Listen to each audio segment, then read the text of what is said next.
Welcome to Marriage Helper Live. I'm Dr. Joe Beam. Glad to have you with us today.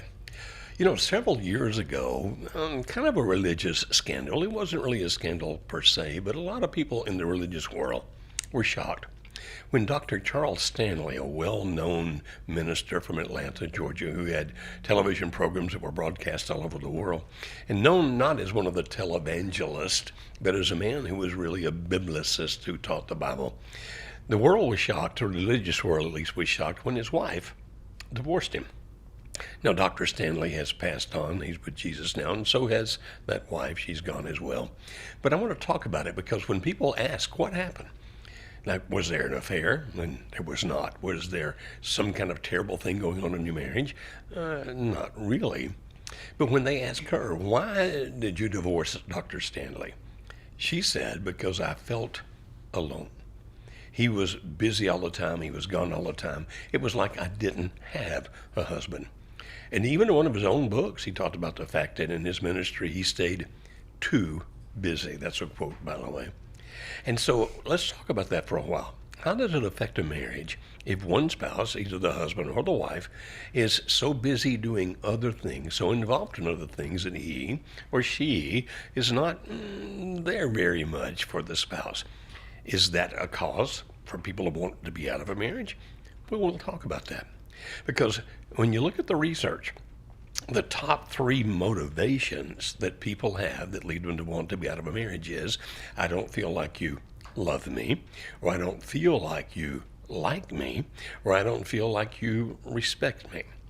Now, to talk about this, we're going to get a little bit personal because my special guest today is not my daughter, Kimberly Holmes, but my wife, my beautiful wife, Alice Beam.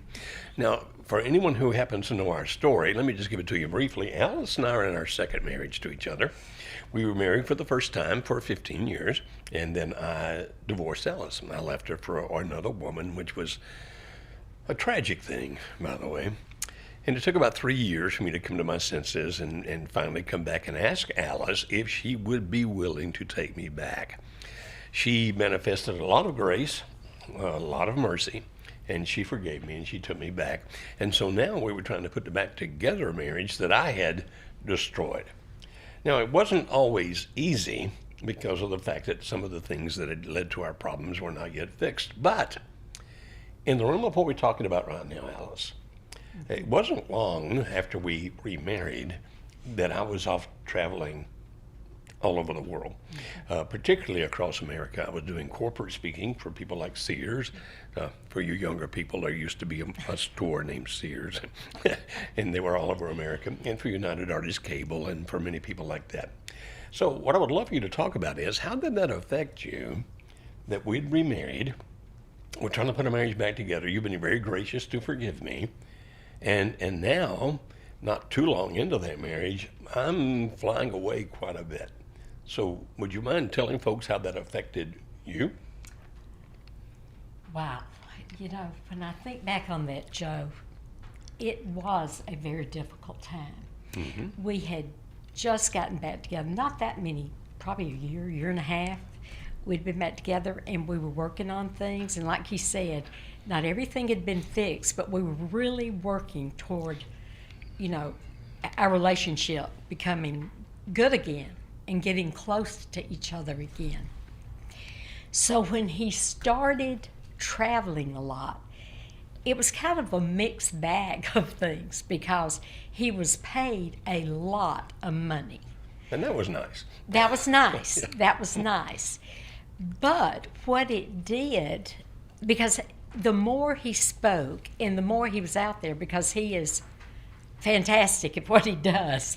You know, he is my husband. He is very good at what he does. And even in the business world, people were really wanting him to come and do things for their company. So more and more, he would be gone longer.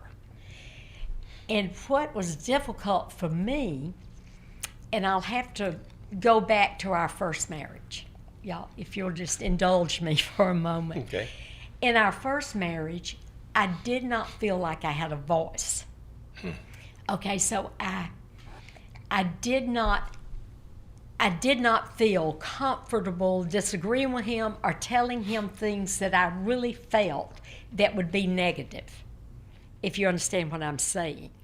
So in the second marriage, when things were going, we were putting things back together, and things were going well, and he began to travel, what I found myself not able to do was voice how I felt about it, how I really felt about it.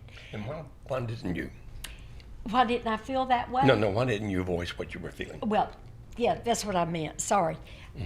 Because I was still, we were in the infancy of putting everything back together, and I was still kind of walking on eggshells. I had not come to be the person, my own person, fully yet. I was working my way up to being able to stand up to him, to be able to say what I felt.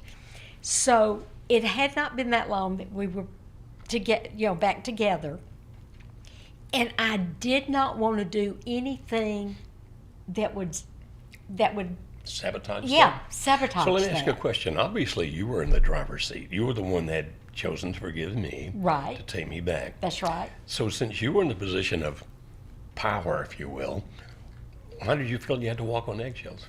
Because of 15 years before, of the 15-year marriage we had before, when I didn't feel comfortable, where I felt like I just needed to accept everything that he said, and not, if there was any disagreement, just keep my mouth shut. And why? What would I do? Go ahead and be honest. You would shut me down.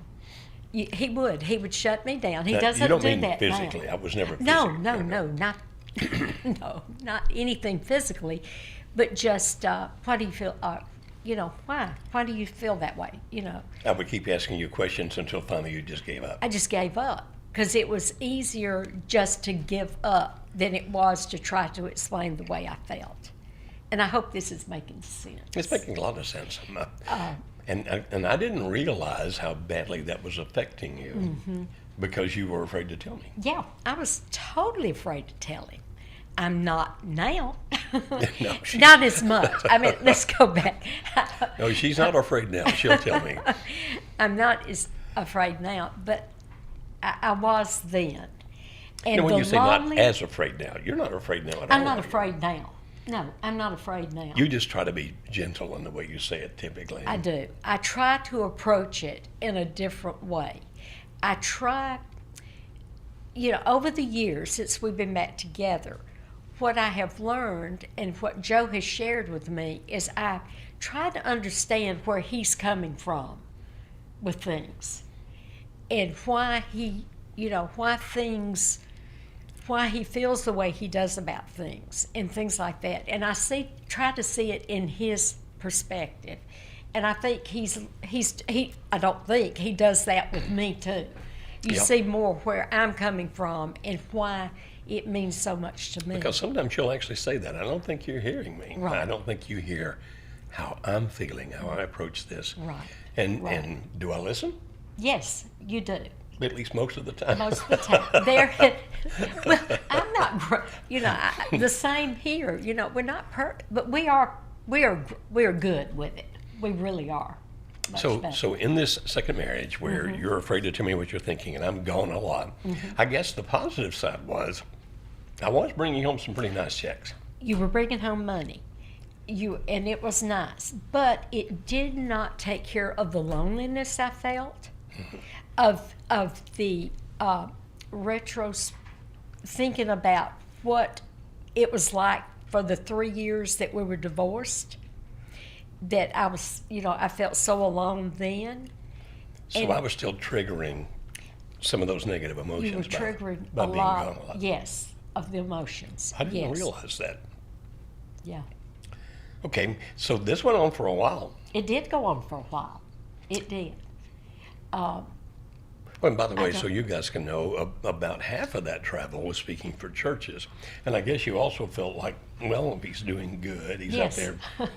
speaking for God, I shouldn't be selfish about that. And then about half. Oh, by the way, they didn't give me the big checks like the corporations did. No, But the other half was for the corporations, and they were giving me some pretty nice checks. So, how long did it take for us to begin to change that?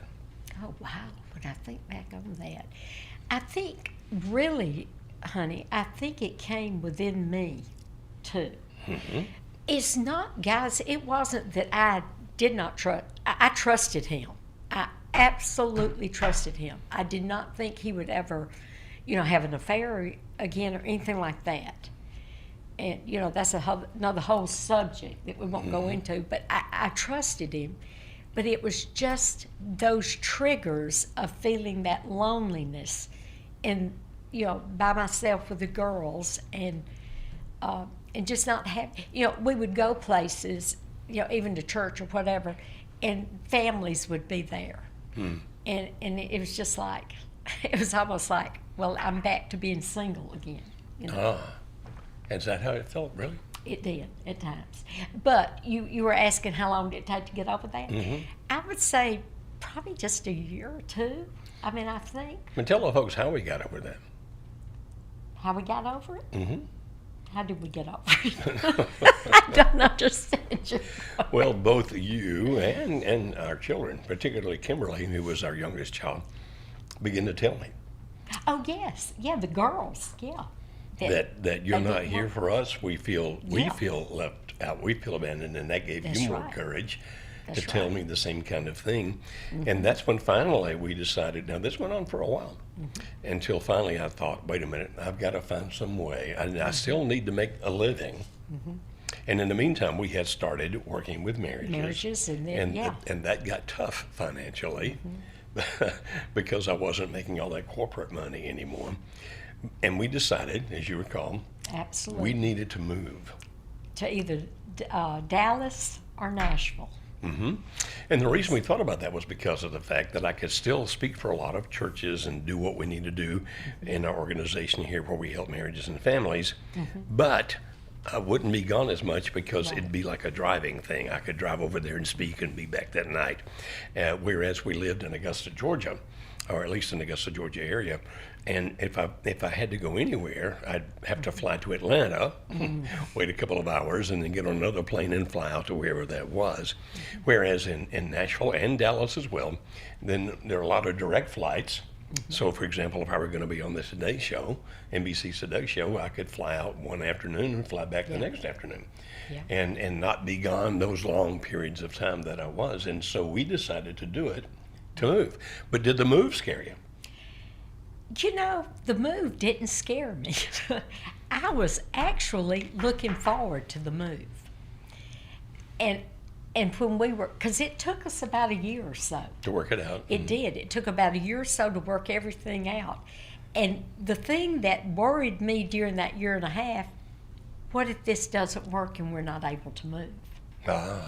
Because I felt like it would just, because Augusta was where the first place we lived after we got remarried. It wasn't the same house, but it was the same area. And I felt like, and even with, with Kimberly, she was born there, but even, I felt like that it would just be a great new start. To for go our someplace family. new? Yeah. You didn't tell me that. I thought- Well, if you did, I don't remember. But don't I'm a know. man. I mean, I don't was remember a so lot of stuff. excited to move to Nashville. And, well, it was just, So we planned it Right, out. we did. Alice actually Yeah. came up to Nashville when I was still in Augusta. She found the house. yeah, me and Ellen, my Our- sister-in-law, our Joe's sister, my brother's wife. Yeah. And Yeah. they came up and they found the house. I never saw the house. We bought it. We did. Yeah, you came up and you found the house. We Sure walked did. the house that way, and then we moved up and moved the entire company. Mm-hmm. Some of the people we had to leave in Augusta because they didn't want to move, and so they ran our ministry there for a while, while the rest of us moved up and started it in Nashville. And that all happened the same time that 9/11 occurred, Yeah. which meant that we had a lot of financial difficulties. Because all of our donors to the nonprofit that we were Yes. using then at the time, all of a sudden weren't getting because everything was in flux. What's going to happen next, and businesses were up and down, and etc. And so not only were we now living in the same house, but we didn't have any money. But Yep. that didn't worry you too much, did it? Because it was like we were still. I knew we were going to make it. I knew in my heart that somehow this was going to work out, that God was on our side, that we were doing a good thing, and it was somehow going to work out. And so am I right to assume that it was more important to you that we be together and I not be traveling all the time than to have money? Absolutely. Absolutely. Yeah. Now, you folks may have some questions for Alice about this, and if you call in with a question for Alice, we will actually give you precedence over other people out there. But it's time now to go into our phone calls. But before we do that, let's go to Michael's Motivational Minute. Hey friends, the number one tool that I've used in order to get calm is a technique called box breathing. It's very simple. It's where you breathe in for a count of 4 seconds and then hold for 4 seconds, or sometimes I do 2. And then you exhale for 4 seconds and then you hold again for another 4 to 2 seconds. It goes a little bit like this. You breathe in, 2, 3, 4, hold, 2, 3, 4, release, 2, 3, 4, hold, 2, 3, 4. And you do that a handful of times. And I have found that in meetings, in difficult situations, in traffic, before I'm going to say something that I need to get some clarity on, I use this technique and it helps me get calm. And I hope it helps you get calm as well. Thank you, Michael. Michael does a great job. He works with us in various capacities here. We enjoy Michael a lot. Let's go to Doug from St. Louis. We'll make him our first call. Hello, Doug. Are you there? Doug. Hi. Thanks for taking my call. Well, you're very welcome. How may we help you, Doug? Well, I was curious about how to move forward with conversation with my wife.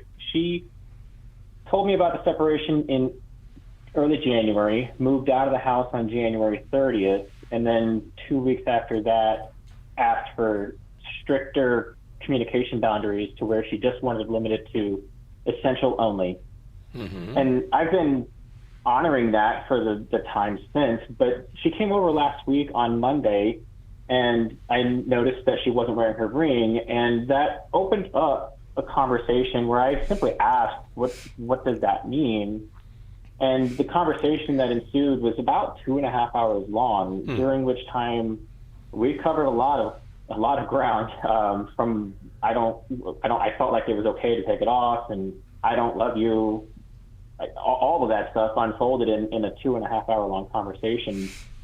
We finished the conversation with her summarizing it as a good talk, and the next day she sensed a different energy about me, and I asked what she meant, and she described that conversation that was perhaps the hardest conversation of our relationship. Mm-hmm. It's certainly I feel like it was the hardest of my life. She noticed that I did not have any defensiveness. I did not have any anger. I didn't try to explain or justify anything that I had done. Mm-hmm. She explained that she didn't think that I had that in me. Yeah. Wow. So, Doug, let me ask you a question. Why did she move out? Yes. So we ended up getting separated because she described me as being all of those things: defensive, not present in conversations. She felt like she couldn't share anything with me because I would react to it poorly. I would take everything she said as criticism instead of just perhaps a thought that she had, or maybe it's just her preference, or maybe she just was sharing something she thought was interesting. I took everything as criticism to the point where it ended up making her shut down. So now in that conversation last week on Monday, she described having a dysregulated nervous system and not feeling safe to share things with me because I overreact and get defensive. Do you know where she got that terminology from? I don't know where she got that from, but I do know that she's been reading a lot of self-help books over the last several years. Okay. And so what I'm hearing you say is that Alice, it sounds like she felt a lot like you felt in her first marriage. Absolutely. Sounds so much like me. Yeah. So do you kind of relate I to was, what? I was hearing similarities. Yes. Yeah. So you kind of relate to what she was saying. I can kind of relate to what she's saying. Absolutely. So why do you think then, Alice, based on the fact that you've been pretty close to where she is, why do you think that she felt differently about Doug the next day after that long, hard conversation? Because I feel like now, this is just the way I feel. I'm not a counselor or a therapist or anything like that, but from having been kind of where your wife is, thinking like that, I feel like she saw you in a different light when you actually sat there for 2.5 hours or whatever it was and actually listened to her and didn't have any negative feedback. In our workshops, we refer to that as horsemen, defensiveness and things like that, where you didn't come back at her, but you let her talk and you listened and you actually heard what she was saying. That's the way I feel. Sounds good to me, Doug. So how may we help you, my friend? What I'd like to know is, in the days since last week on Monday, so she mentioned it the day after. She mentioned it again on Thursday, where she reflected back on the Monday conversation. I felt like I might have done. It wasn't, the whole conversation was unplanned. She walked into the house to collect some clothes and she left. None of that was orchestrated. It was just an organic conversation. What I'm wondering is, did I do enough to change the identity that she had built around me to where I could try to introduce more relational conversation? And if so, how do I try to get her engaged in those conversations? Or is it too soon? Do I still need to? I understand consistency and time. Well, let's ask Alice, and she went through much the same thing. Let's get her opinion, then I'll give you mine. What do you think, Alice? Well, I think that personally, I think you don't need to push it. To just let it happen naturally, like you said. Just don't try to plan any, because you didn't try to plan this. It just naturally happened. It was a great thing. It was fabulous. I mean, really. There's so many people out there that are listening, I'm sure, that are thinking, oh my goodness, I wish this would happen to me, like this. So, Doug, I think you ought to just kind of chill and just, as y'all are together, just naturally let things happen. And don't try to plan anything or sabotage or manipulate her. You do not want to do anything to manipulate her. Now, this is coming from a person who is probably a lot like your wife. Yes. Is your wife a person that's kind of very warm person, but processes before she acts? She is, yes. She thinks before she speaks. In most occasions, there's a couple of times where she might speak first, but well. she generally thinks before she speaks. Yes. And she is intentional with all of her decisions and actions. She's very intentional with them. She came over on Sunday just to visit. And when she came over on Sunday, she chose to wear a sweatshirt that I got for her birthday this year. And when I noticed it, I just said, "Hey, nice shirt." And she replied with, "Thanks, I wore it for you." Hey, buddy. I wasn't expecting that. Things are going your way right now, Doug. Right. So here's our recommendation. If I'm hearing correctly, your advice is just pump the brakes, count on more organic emotions or whatever, and react to those. Yes. In the meantime, just be present. Is Yes, what I'm because your wife and Yes. my wife Alice are apparently very similar. Okay, and I'm glad she's here. Maybe this is a God thing for you, Doug, that she's here with me, so she can speak from somebody who has been where your wife is. And so I would take her advice on this. Now, when she does open up and she's warm, respond the same way, but don't push her any further than what she's willing to do at the time. As you were saying a minute ago, consistency and time are crucial. But Doug, right now, all the signs are favorable for you, my friend. Sure is. Sounds great. Thanks, because it stresses me out that like, I want more forward movement, but I understand that I'm gonna have to move at her pace. Exactly. Yes, absolutely. And so whenever you start to want to push a little bit, You just see Alice's face, and she's saying, "Stop it." Take your time and chill, and let her be the voice for your wife right there to help you do that. Doug, I think that you've got things going very, Yes. very well for you right now. Yes. Don't blow it, my friend. And she's a I processor. will. She's a processor. was She's gonna thinking. say- Yeah. So just let her process and That's you what be it sounds there. like. Yeah. I'm happy for you, my friend. I am too. Sounds great. All right, if we can thank help you. you, call us back. Let us know, my friend. Okay. All right. Thank you. Thank you, Doug. Take care. Yeah, I think that woman and you are sisters. In another life, yes. Yeah, because she sounds a whole lot does. like you, and Doug Yeah. sounds kind of like me. Yeah. And that's that when she was trying to talk, Mm-hmm. he would hear it as a criticism, which was me, and I'd respond and defend myself. Mm-hmm. And so, Doug, this makes me happy Yes. that this conversation has taken place, and you just take your time, my friend. Take your time. Mm-hmm. Okay, we're going to go to Marshall in Michigan. Hi, Marshall. Are you there? Yes, sir. So, are you snowed in, my friend? I'm not really from Michigan. I Oh. threw out an anonymous name and location. Oh, okay. Yeah, well, see, if you just said, yeah, it's 23, 24 feet high, I would have never known the difference. Yep. It's okay for you to be anonymous. Yes, So how may we help you, Marshall? My wife, I told her about my affair this Sunday, and she left that night. She went to go stay with some family, and then the next day she came back, got some stuff, left. Then we haven't really spoken since.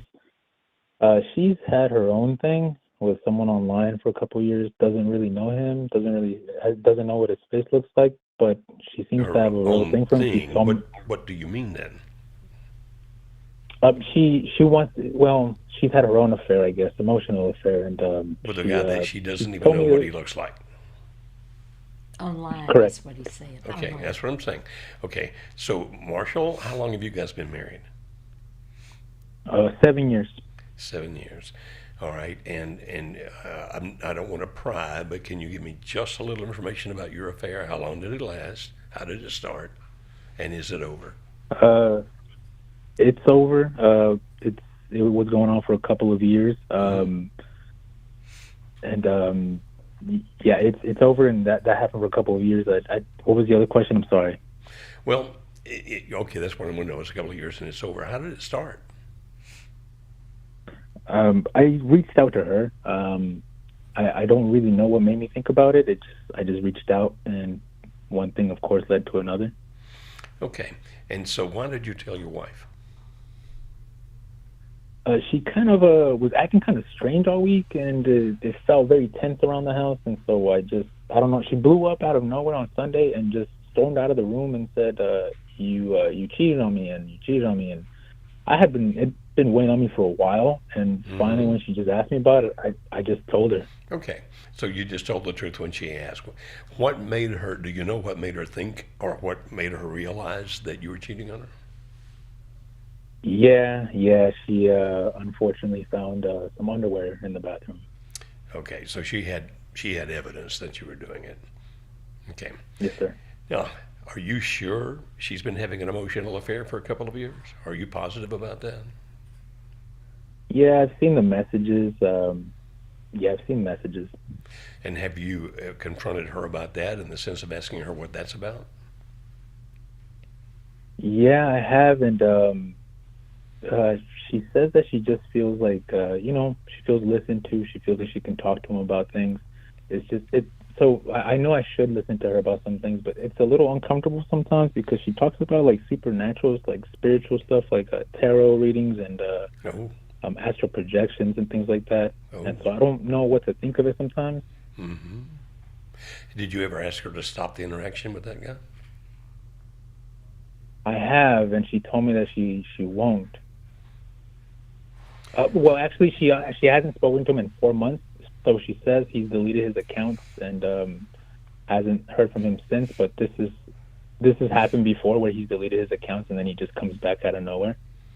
Okay, so you think she's still involved with him?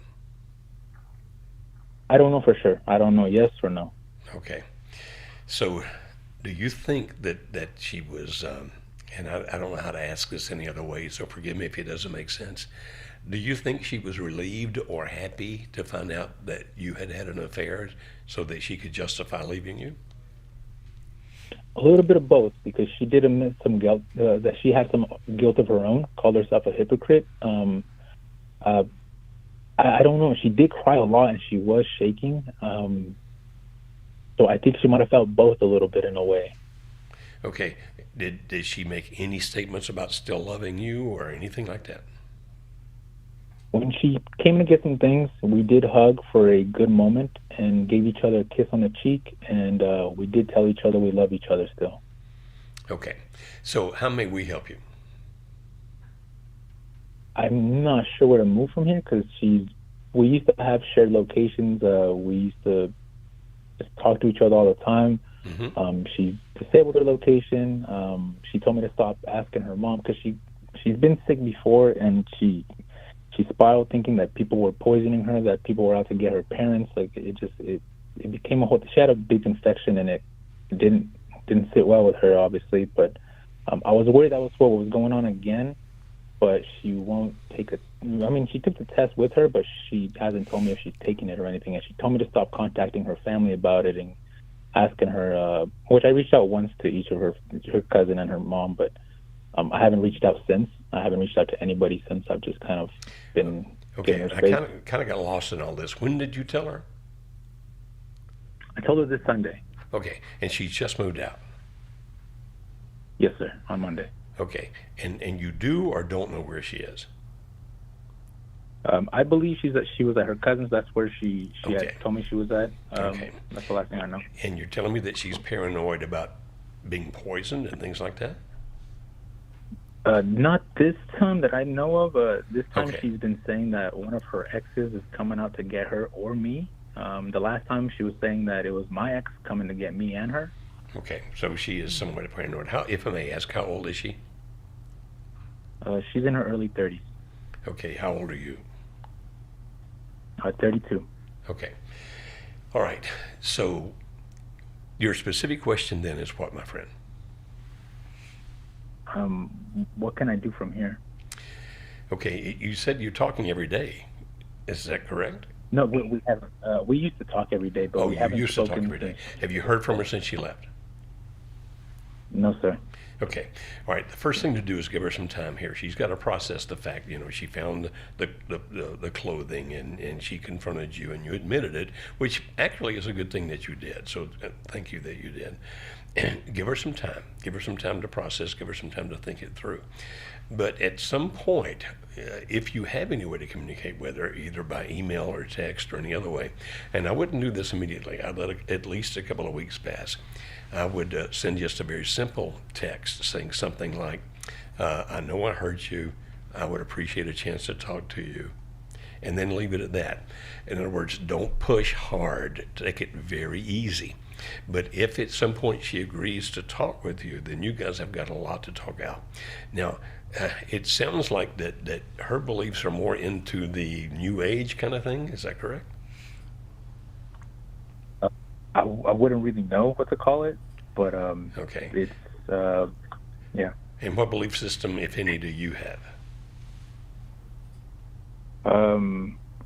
I mean, I believe in God, but I'm not like I don't go to church regularly. Okay. When you say you don't go to church regularly, do you go to church at all? No, sir. Okay. All right. My recommendation then, right now, you have to give her some time. But after 2 or 3 weeks, just a simple text. And if she doesn't respond, don't send another one until another 2 or 3 weeks. After another 2 or 3 weeks, in other words, you're going to be very patient here. Something to the effect, and again, it can't push her. Just like, I still love you. I'm sorry I hurt you. I would love to talk when you're ready. And that's all you say. You don't push any further than that. If she genuinely still loves you, my friend, if there's still love for you in there, at some point she's going to respond to that. Now, if she doesn't love you at all, then she's not going to respond to that. But you said that she hugged you and that she gave you a kiss on the cheek. Is that what you said? And that she said she loves you, correct? Yes, sir. Do you believe that? in the moment it's hard, but I don't know right now. Okay. Well, why don't we just take her at her word? So that would be my recommendation right now, that you do it that way. And one thing, we have online over 1,000 free videos.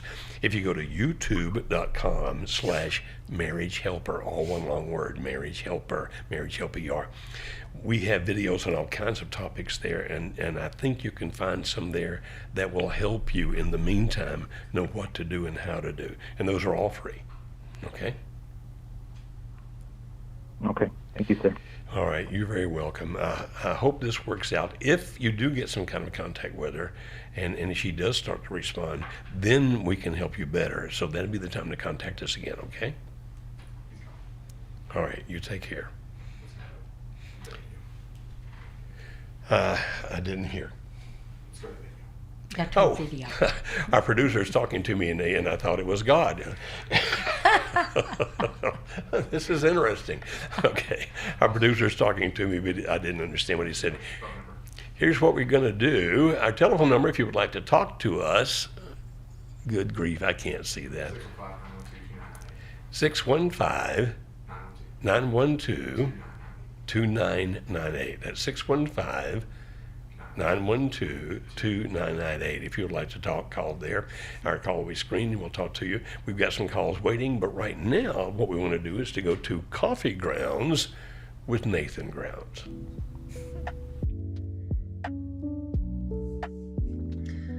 Hey guys, I want to tell you about a couple that I met last year at an in-person workshop in Nashville that I was leading. What drew me to them right away was the fact that it came to everyone's attention, because they announced it to everyone, that the two of them had been divorced for 3 years. You'd think a couple who'd been divorced for 3 years would not be at an in-person workshop, but that was the case with these guys. We later came to learn some of the reason why they were divorced, and it had in a large part to do with his temperament. The gentleman, at least in front of us, was very nice, easy to talk to, very friendly, but apparently he had undergone some major life changes to get to that place. Because according to himself, the guy that he was before that was nothing like the guy sitting in the room. He was kind of hot-tempered, very strong-willed, ready to fight at the drop of a hat. And he also was a bit of a player, had had multiple affairs. Surprisingly, he made some major changes. He started doing some of the things that we would teach him to do even without finding us. And those changes resulted in him and his wife coming to an in-person couples workshop. After the workshop, they started coaching with me, and we started moving through what we call the E system of exploring reconciliation. And while we have not finished the process, the transformation that I have seen in the relationship has just been phenomenal. There have been many issues that we've been working on through the process, but one in particular, for the wife at least, was feeling like she was the one responsible for the relationship. Whenever there was an issue in the past, it was always up to her to initiate some kind of repair. And, it could work in theory, but she was always, at least for her, felt like she was placating to him and his emotions. And she's saying, if we're going to be able to reconcile, I need you to take some initiative. I need you to be the leader. I need you to share what you're thinking and feeling without me constantly moving to you and asking you. He held space for that. He accepted how she felt. And in the course of time, he's made some tremendous changes, which has resulted in her softening to him, coming over a little more often, doing things together as a family, planning regular activities with one another. And it's just been so neat to see the warmth between the two of them. When we talk so much about these workshops, part of the reason we do so is that we see what it can produce in the stories like the one I just shared. And so if you're on the fence wondering if you should get your spouse to come or if you should join a solo, I just can't recommend it enough. I hope to see you there. Thanks for listening. I always wonder if he really has coffee in that cup. I don't know if he does or not. I don't know. By the way, if you come to the workshop, Alice, if I'm doing the workshop, and often if it's an in-person workshop here in Middle Tennessee, we do both online and in person. And typically, even if it's Nathan leading the in-person workshop here, or Jamie or David, and they're all well trained and they do a great job. And they also do online programs, but if they're doing one here in Middle Tennessee, or sometimes I'll be leading the one in Middle Tennessee, then typically, now it's not every single time, but typically Alice comes to the workshop with me on Sunday. And the reason for that is because people like to ask her questions, Yeah. particularly about how could you ever forgive Joe, and why did you take him back, and how could you ever trust him again? Now, without taking as long as we do in the workshop, take about 2 or 3 minutes and give a summary answer to those things that you get asked in the workshop, if you don't mind. Okay.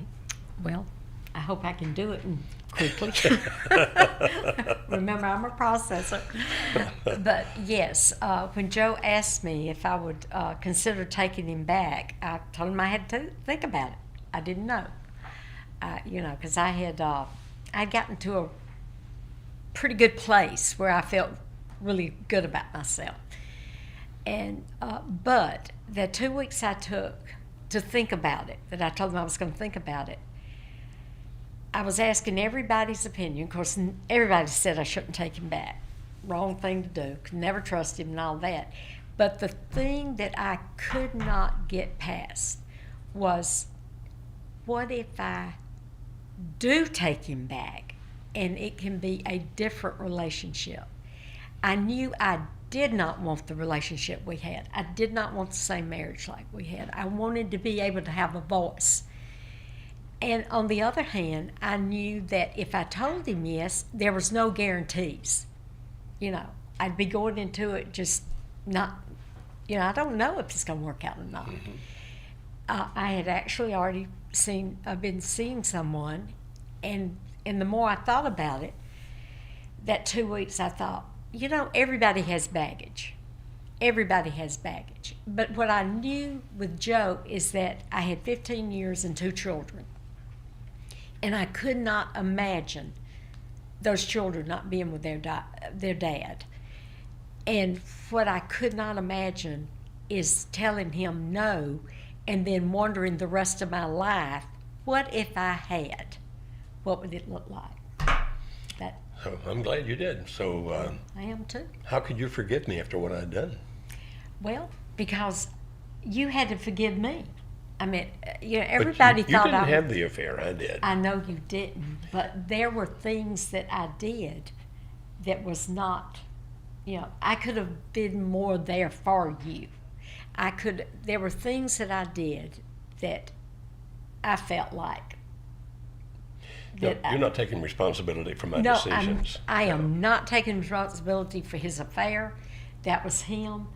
But I had to forgive myself for some things that I did that I knew weren't good for the relationship. And let me clarify that. She hadn't done anything wrong or bad. She's talking about the fact of not being there for me emotionally and not supporting me and Right. things like that. Yeah, Okay. that's what I'm talking about. And then if we had more time, we'd talk about how we rebuild trust and stuff Yeah. like that. And maybe Yeah. we'll bring you back for another program if people say. As a matter of fact, if you want Alice on more of the programs, now she doesn't have to necessarily be with me. She could be with Dr. Holmes, Kimberly, our youngest daughter. And if you want to see more of Alice, then put it up there on the chat. Just write it in there. We want to see more of Alice. We'd like to have more questions with her. And if you if you just want to say, no, just get rid of Joe, that'd be what we want, then you can put that on there as well. Okay, we have a call here from Susie in Florida. Susie, are you there? Hi, Dr. Joe. Hello. Thank you so much for taking my call. You're very welcome. How may we help Hi, you, can Susie? you hear me? Yes, we can hear you. Can you hear us? Yes. Okay, good. Yes, hi. My husband and I are separated, and so we still live in our home together, and we share meals together. It's by my husband's choice. Mm-hmm. He's currently having an affair. He's in Limerence, and his affair partner is from another state. And so he would go, probably like once a month, or, just to see her. Mm-hmm. It's been very hurtful. It's very painful for me, doctor. Last April, we signed up for your marriage helper workshop, and he went with me under duress. We did it online, and he was resisting, and he was very angry with me. And especially when they were speaking about limerence, he said, "Well, why can't people just live their lives?" And so the reason why he separated from me, Dr. Joe, was because of the lack of intimacy in our marriage. I started to have perimenopausal symptoms, and so I was not as intimate as he would have liked. Right. And I did not understand what was going on in my body. Right. And so I went to many doctors to try to get help, and they would only prescribe antibiotics. And so I could not. It was. I did. So did this precede it was his terrible. affair, or, in other words, the fact that he became sexually frustrated, did it happen before the affair? He was, yes, sexually frustrated. He would send me videos talking about how the lack of sex would hurt marriages, but he never really told me how he felt. He Okay. never had And a how long heart-to-heart. did that go on? And Where he was sending you the videos and that kind of thing? it went on where he would occasionally for 2 years. 2 years. And at what point did he get involved with the other person?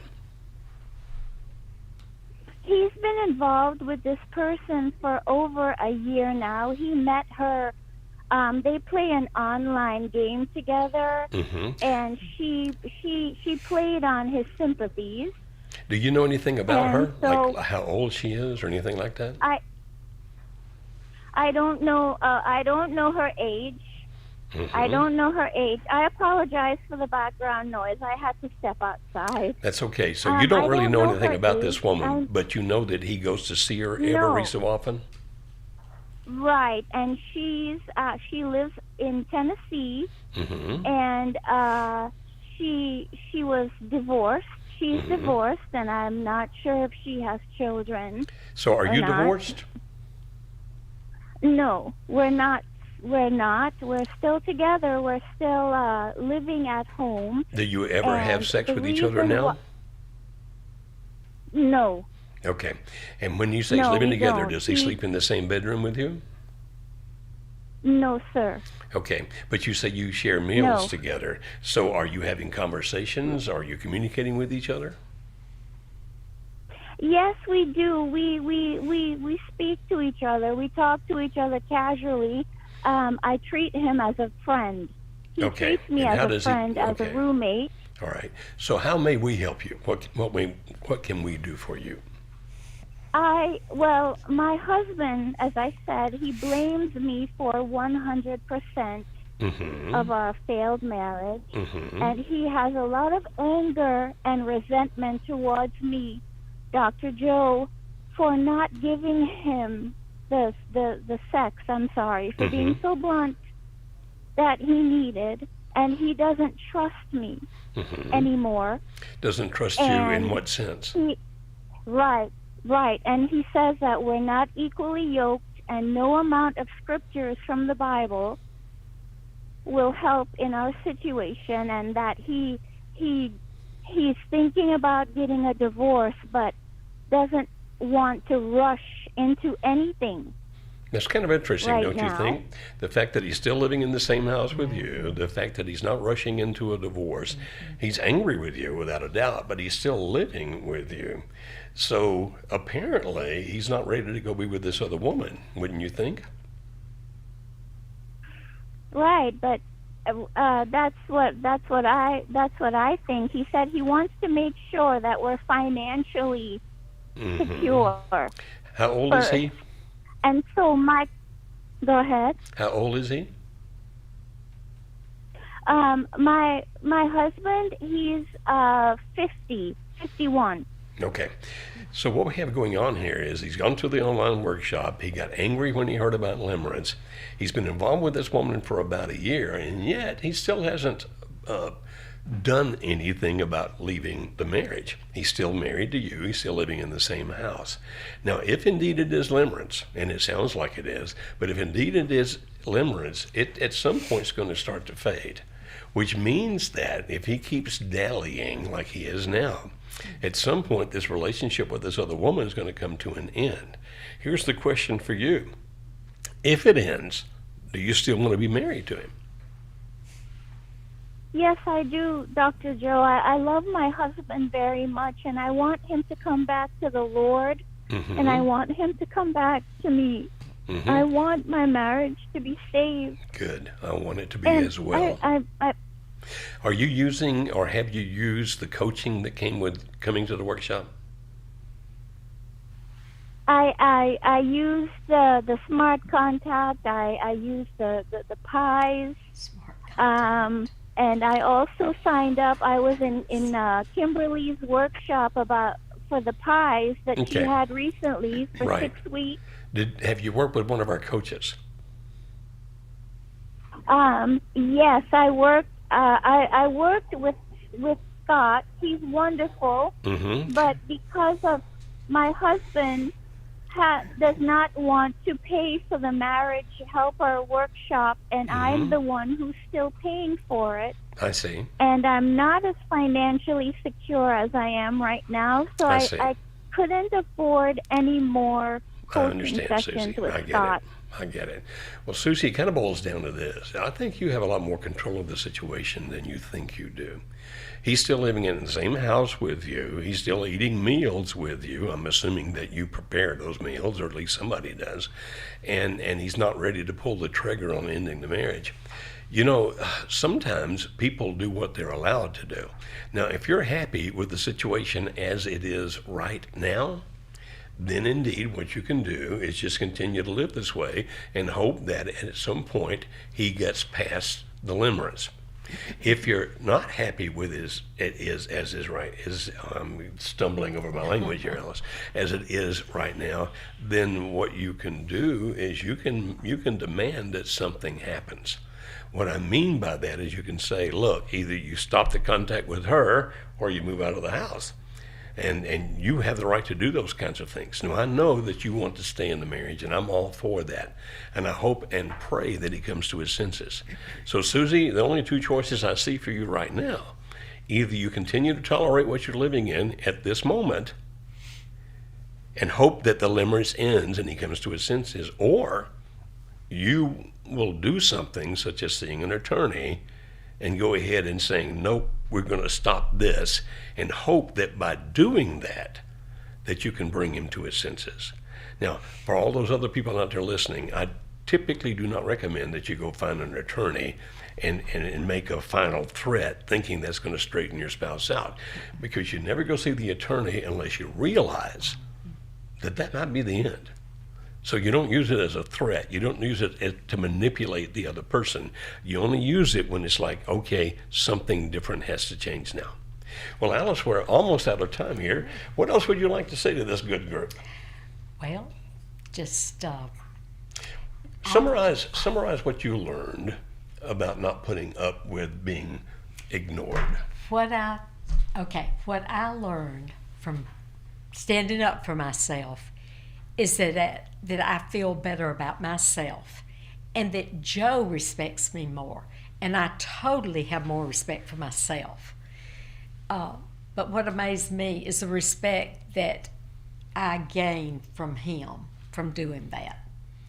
Because of the fact that you acted in a way and basically demanded by your behavior that you will not. That's right. You will not ignore me anymore. You will not live your life running off here, there, and everywhere. Now, because I've gotten older, not as many churches invite me anymore, and very seldom do corporations do that now. By the way, Alice and I would come together now. if you want to invite me to come speak for your church or your organization or your business, because now we can travel together, which was difficult when you had Yeah. young children at home. Right. But sometimes you just have to say, I will not accept being treated like this. Right. Right. Is that scary? Not as much. Not as much. I mean, there's sometimes now that, I have, of course, that I say, I feel like that you don't respect me in this matter. In this particular matter. In this yeah. particular matter. It's not many, but, but I have the courage to do that.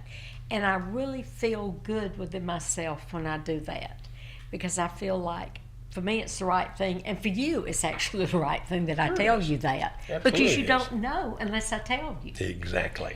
They don't know. You have to voice it for them to know what it is. It's hard to read the other person's mind. Right.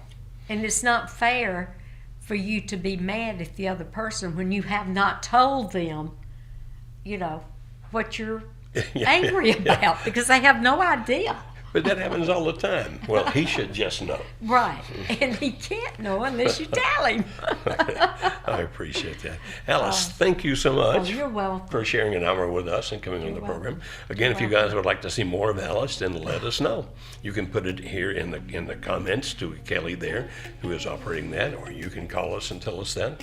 But I've enjoyed having you on the program. Kimberly is in Virginia or West She's Virginia? in Virginia, West Virginia. She's in West Virginia at the Somewhere. conference. She's somewhere on the East Coast, and she'll be back next week. So Yes, thank she you very will. much for watching, and guys. hope to see you next week on Marriage Helper Live. Thank you.